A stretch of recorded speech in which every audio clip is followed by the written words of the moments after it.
growing up in life, you have your very own favorites, whether that's video games, sports, toys, movies, TV shows, etc.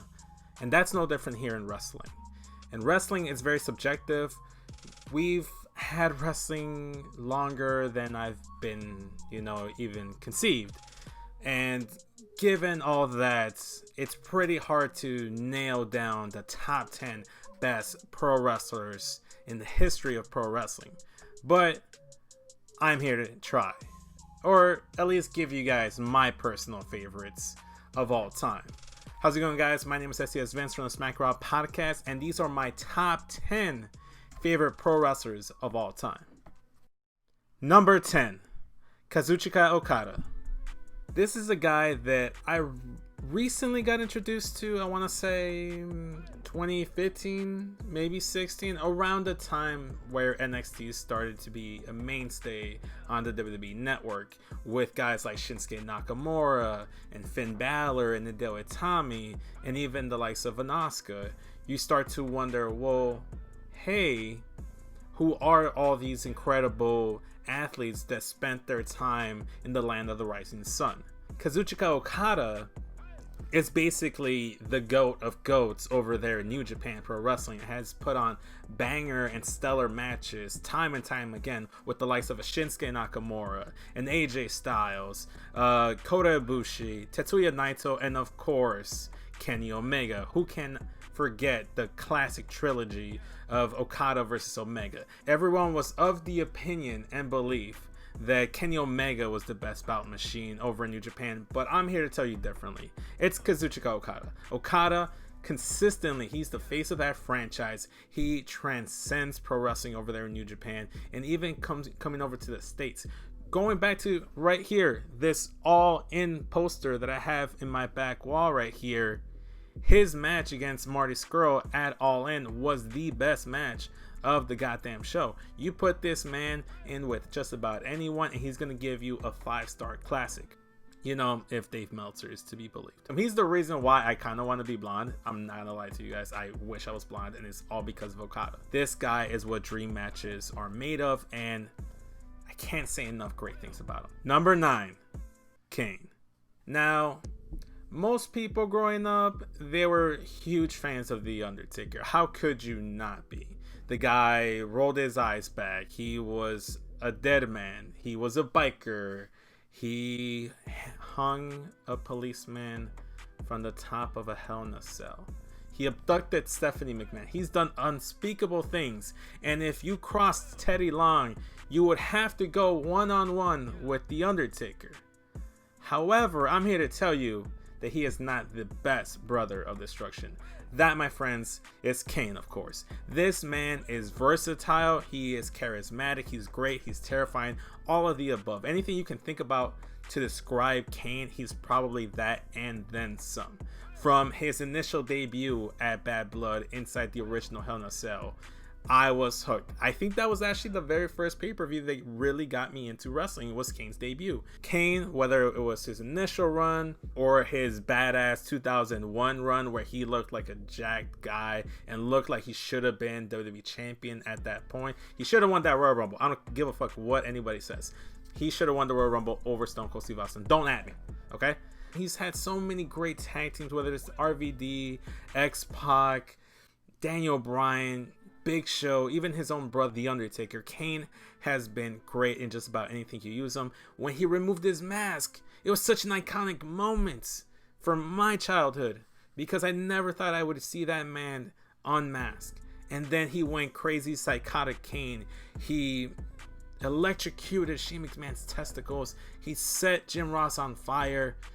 He is everything I want out of a pro wrestler. And plus, I just gotta say it, Corporate Kane, I loved him. He's a pure gem. I don't give a fuck what anybody else tells me. Number 8, Io Shirai. Now, the genius of this guy hasn't been in WWE for too many years now. She was first introduced in the second Mae Young Classic, which, by the way, she should have won. She made it all the way to the final. She was very impressive. And from the get-go, WWE was booking her like she was a big star, a big draw. And she was. You go back over to Stardom, and she was one of the bigger names over there, along with the likes of a Kairi Sane. And given the success of an Asuka and a Kairi Sane, that's when I start to go ahead and look across the pond, across on the other side of the world, and look over to Japan and see what they had. I saw some of her work as part of the leader of the Faction Queen's Quest. Obviously, I saw her work in the Mian Classic, and I just fell in love with her. I thought she was great. And even her current heel turn is something that initially I was somewhat against, because I loved her babyface character so much, but there's just so much to like about Io Shirai. Whether she's a face or a heel, she can do it all. Yes, she's a relatively newcomer to WWE, and she's pretty young. Her career is far from over, but she's already cracked my top 10 list. Number 7, AJ Styles. Now, when it came down to that Royal Rumble, and AJ Styles came out at number 3, nobody expected that man to actually show up. Yes, there were rumors that he was leaving New Japan and joining WWE, but this is one of those guys you never thought you actually would see in WWE, let alone go straight to the main roster and debut at the Royal Rumble. All the cards fell perfectly into place. It was in Florida where he established his name with Impact Wrestling / TNA. I was a big TNA / Impact Wrestling fan, because before then it was just WWE and WCW, and I wasn't really watching when WCW and ECW were a thing. So when I discovered there's more wrestling outside of WWE, and TNA just so happened to be that promotion, AJ Styles became one of the guys that I really enjoyed watching. He could do just about anything. He can make just about anyone look like $1,000,000. He can sell his ass off just like a Dolph Ziggler, except he has personality and character, and he's enjoyable, especially when he's a heel. AJ Styles, I feel that's when he's at his best. His work with the OC, he's a former WWE champion, he's a former US champion, he's the current Intercontinental champion. What can I say about AJ Styles? There's some of his stuff that he might be questionable out of the ring, like the whole flat earth stuff, but we're not going to talk about that, okay? Number 6, Christian. So, again, similar to Kane and The Undertaker, everybody was all for Edge, and I really liked Edge, except for when he turned heel back in 2005 and was feuding with John Cena and all my favorite baby faces. I could not stand Edge. He was the villain. When I tell you I could not stand Edge, I could not stand Edge growing up watching the Ruthless Aggression era, because he would be just like that guy that was always there fucking it up for all your favorite baby faces. But Christian was a guy that didn't get too much shine. I remember him always being the other guy with Edge in those TLC matches back in the Attitude Era, and then even when he broke off, he was like the other guy with Chris Jericho. It wasn't until WrestleMania 20 where he had his match with Chris Jericho, and then he basically stole his girl and Trish, and he made out with her at the top of the stage. We all know that moment. And ever since then, I'm like, man, Christian's a badass. I want to be like Christian. I want to be one of his peeps. And then obviously the whole get up with the jacket. I don't know. There was just something about him. I mean, he was called Captain Charisma for a reason. He was very charismatic to me. Then you fast forward, he leaves. He goes to Impact Wrestling in TNA, just like I mentioned earlier. And I followed some of his career there. Then when he made his return and he debuted on the WWE ECW, I was so pumped. I was excited for him. He has one of the best theme songs of all time, in my personal opinion. And then obviously his heel turn towards the end of his career, the one more match gimmick that he had going on with Randy Orton was beautiful. Yes, we had the CM Punk and John Cena storyline, but people forget that at that Money in the Bank and then at that following year SummerSlam, Christian and Randy Orton tore the house down. That was another great story that they were telling over there. So I always loved Christian. I think he's highly underrated, and he should have been a world champion sooner. Number 5, CM Punk. Now, you guys should have known CM Punk was going to be on this list. I am from Chicago, and growing up, we didn't have anyone, or at least I didn't, from Chicago that represented me. And look, representation is key, especially in media or in programming shows, whatever. Like, representation is key, and you like to feel like, yeah, you know, your guys is out there, you know, like he's one of you. And when CM Punk came out and he was from Chicago, I fucking loved it. I wasn't initially a fan of him because I didn't follow his work in Ring of Honor, but I knew he was a big deal. His debut was huge. Then once he went ahead and won Money in the Bank back to back, I was behind the guy. I was disappointed and upset when he got punted out of his championship scramble match and never got a chance to defend his world title. He lost it without defending it. That still bugs me to this day. But it was his move over to SmackDown where he cashed in his second Money in the Bank briefcase on Jeff Hardy, slowly turned heel, and then created the Straight Edge Society, CM Punk, the cult leader with Luke Gallows, Serena Deeb, and Joey Mercury. This faction is highly underrated, and in my opinion, it's one of the best factions that WWE has ever created and should have done more with. And to this day, like, you probably can't read it because, you know, like, it's flipped and inverted or whatever, but I'm straight edge, and one of the reasons is because of Punk. Not because, oh, he converted me or something, but it was because of him. I realized, well, I don't really need to smoke and drink and do drugs to be me and have fun. If people really want to be my friends, they'll hang out with me regardless of me consuming any other substances. And so for now, like 10 years strong, I've been sober and I've been clean. And it's kind of because of Punk. He didn't make me be straight edge, but he made me realize, hey, this Chicago guy doesn't do this, he doesn't do that, and it's okay, and it's cool. He made it cool for me to just not want to drink and do all the other stuff. So, and of course, the infamous pipe bomb, everything from 2011 until his departure was great. Let's not talk about that UFC run, please. Let's just leave that in the past. Number 4, John Cena. Look, guys, I'm sure growing up, you guys had Undertaker, Shawn Michaels, Stone Cold, or like The Rock. You guys had all those big names. And for me, it was John Cena. I was born in 92. That means that by the time I was like 8, it was 2000. The Attitude Era was just wrapping up. None of the good stuff was there.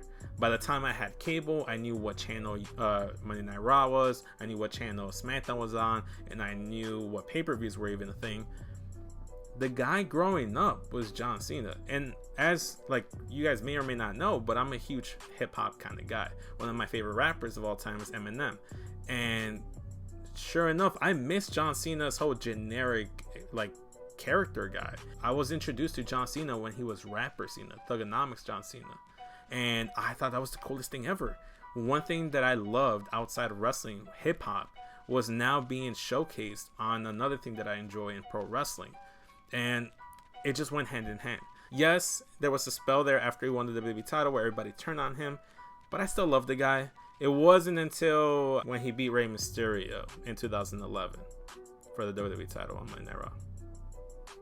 I still can't forgive you for that, John.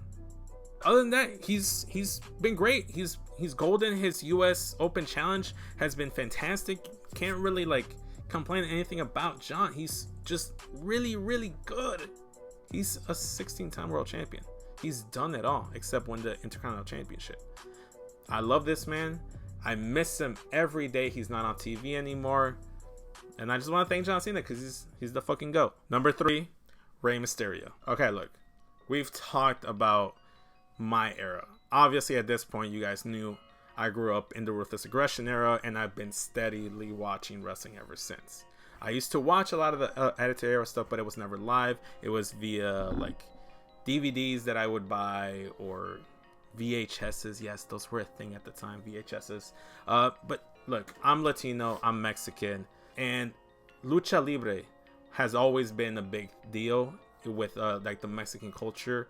It's ingrained in us. We grew up watching wrestling, and for me, there's nothing cooler than a masked wrestler, a luchador. And that's exactly who Rey Mysterio was. Growing up, SmackDown was my show because I didn't have Spike TV or USA. I didn't have cable. It was either UPN on Channel 9 or My 50 Chicago. You know, those, sorry, if you're not in Chicago, you don't get the channel references. But those were the channels I was watching SmackDown on. And Rey Mysterio was just coolest guy ever. I'm not the tallest guy. I'm like 5'7", 5'8" on a good day. And this guy made me feel like it's okay to be short. It's okay to be Mexican. He's the reason I have all these tattoos. Look, all this shit is because of him. Him and CM Punk were the reason I got into like getting tattoos. And I've gotten a chance to meet him. He's a great guy. He's a beautiful soul. I can't say anything bad about Rey Mysterio, regardless of how many working eyes he may currently have. Rey Mysterio will always be one of my favorite wrestlers of all time. Number 2, Sasha Banks. Now, come on. The thumbnail had Sasha Banks on it, so you knew she was going to be on the list. Did you guys knew she was going to be number 2? If you follow me on Twitter, you should, which, cheap plug, follow me on Twitter at SESVince. But that's beyond the point. Sasha Banks is one of my favorites wrestlers of all time. I have maybe 10 of her shirts. I don't have a Sasha Banks tattoo, but I will at some point. I think she has been the one person consistently that I kind of related to. I kind of lived vicariously through her in the wrestling world because she was into the same stuff I'm into. She liked the same wrestlers I liked. She kind of wrestles and would be the kind of character I would be if I was a pro wrestler. She's what Vince would be if I was in WWE or in the wrestling business at all. Some of my favorite matches involve Sasha Banks. Some of the character work that she does is phenomenal. I still to this day get frustrated that she doesn't get the shine and title reign that she should. A lot of people dislike her, but I'm not one of those people. I love Sasha Banks. I think she's one of the best of all time. She's probably the best women's wrestler, period, going on right now, and might go down as one of the greatest ever. Number 1, Eddie Guerrero. I got the dice right here. I'm wearing the iconic Scarface Latino Heat shirt. I have his cross tattoo and an Eddie Guerrero quote right here. And like I said about CM Punk, about representation being key, that can't be any more true than right here with Eddie Guerrero. If you're Latino and you grew up watching wrestling, you loved Eddie Guerrero. Latino Heat. He wasn't Mexican Heat or he was Latino Heat. He was charismatic. He made you feel emotions. He could at one point make you laugh and be in tears of laughter, and then genuinely piss you off. He can convey emotion. He can make you feel sad, mad, anything you wanted. He can make you feel that way. When he stepped into the ring, he always put on 110%. He was the ultimate showman, and to this day is one of the greatest wrestling tragedies of all time. The fact that he went away and was gone way too soon. Without getting too emotional into it, I just fucking love Eddie Guerrero. He's the best wrestler inside and outside that ring. He's regardless of his demons, and that's one of the other reasons that guy is my idol. I look up to him, and if it wasn't for him, I probably wouldn't be invested in wrestling as I am today. I can't find the words to describe how much this man means to me and what he's meant for my fandom here in pro wrestling. RIP Eddie Guerrero. I love you to death, man. You will always be my number 1 guy forever and ever. So that was it, guys. That's my top 10 favorite wrestlers of all time. What did you guys think? Let me know in the comment section down below. Don't forget to give this video a thumbs up if you enjoyed it. Hit the subscribe button so helps out the show, and turn on the bell notification so you know when a brand new top 10 video drops. Like I said, my name is SESVince. You can follow me on Twitter right here in the comment section down below. Look us up on Twitter as well at SmackRockPod. But yeah, this has been the SmackRock Podcast, and we'll catch you guys on the next video.